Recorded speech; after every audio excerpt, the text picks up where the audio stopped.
setelah peristiwa kita mendengar di Trisakti itu ada penembakan dan lain sebagainya, situasi makin memanas, dan kemudian kebetulan sektor itu tidak menjadi sektor saya. Ya, di Trisakti kita tidak sempat ke sana kan kita ada pembagian sektor. Saya masih berputar di sekitar Pasar Baru, Senen, kemudian ke arah Glodok gitu ya. Dan selalu saya lakukan kontrol terhadap penyebaran pasukan ini. Satu saat, tepatnya tak kurang lebih tanggal 13 itu, di Jalan Sawah Besar, saya dengan apa adanya, tidak menggunakan senjata begitu, dikawal oleh 4 prajurit, kita jalan kaki, berada di tengah-tengah kerumunan massa yang lagi beringas begitulah katakannya gitu. Memang terkesan pada waktu itu prajurit yang di lapangan pun sulit untuk melakukan tindakan yang agak keras begitu, karena kalau itu dilakukan mungkin akan kontraproduktif kali ya. Saat itu saya datang ke sebuah kantor bank misalnya, Danamon itu sudah terbakar. Mereka sudah membawa keluar brankas. Pada waktu itu saya langsung menyuruh mereka mundur, saya naik di brankas dan kemudian saya katakan pada mereka, ini bukan punya bank tapi punya saudara-saudara kita juga. Tidak boleh diambil.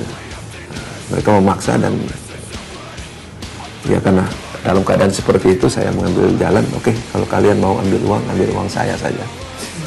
Saya buang uang di tengah jalan, berhamburan begitu, mereka sibuk mengutin uang saya. Saya ingat persis saya dikasih Panglima waktu itu uang 40 lembar, 50.000, 37 lembar itu saya buang ke jalan. Itu yang dilakukan, mereka sibuk itu. Kemudian kebetulan ada pasukan dekat situ, saya perintahkan untuk mengambil, diikat dengan rantai, yaitu kavaleri dari TNI AD, kemudian dibawa pergi. Nah, saya kira cerita ini ada sendiri di majalah Tempo, masalah beberapa waktu yang lalu.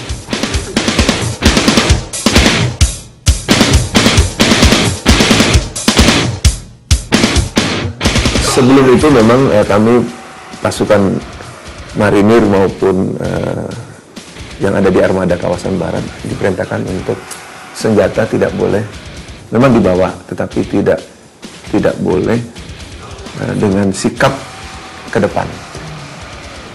Kami dilipat ke belakang dan kemudian kita dengan tangan bebas terbuka, kadang-kadang membawa tongkat sekedar untuk. Nah, itulah yang dilakukan oleh kami. Dan satu saat saya jalan patroli, seperti yang saya lakukan waktu di Sawah Besar, saya mendengar ada konsentrasi massa di Pasar Baru. Di belakang Pasar Baru, maju sedikit ke sana menuju ke perempatan tembusan Pancoran. Rupanya massa sudah bakar-bakar di jalan gitu. Karena saya berada lewat belakang mereka, tiba-tiba berada di kerumunan massa. Masa yang sudah beringas seperti itu. Tapi begitu saya datang, mereka malah mengelulukan. Saya dipanggil waktu itu. Saya minta turun. Oke. Saya panggil mereka semua, panggil teman-temannya, kumpul di sini, kumpul di tengah. Kira-kira ada 300-an orang. Mereka berkumpul dan duduk di bawah dengan tertib. Saya katakan, Anda tidak perlu menjarah. Dan tidak boleh itu dilakukan. Nah, di depan saya ada Komandan Kodim. Komandan Kodim yang tadinya sudah berhadapan dengan mereka. Terus, ya mereka dengan patuhnya, tidak ada. Bahkan tadinya membakar satu showroom mobil mewah, sempat. Ya, saya datang, kemudian saya suruh stop. Dengan cepat dievakuasi mobil-mobil mewah itu.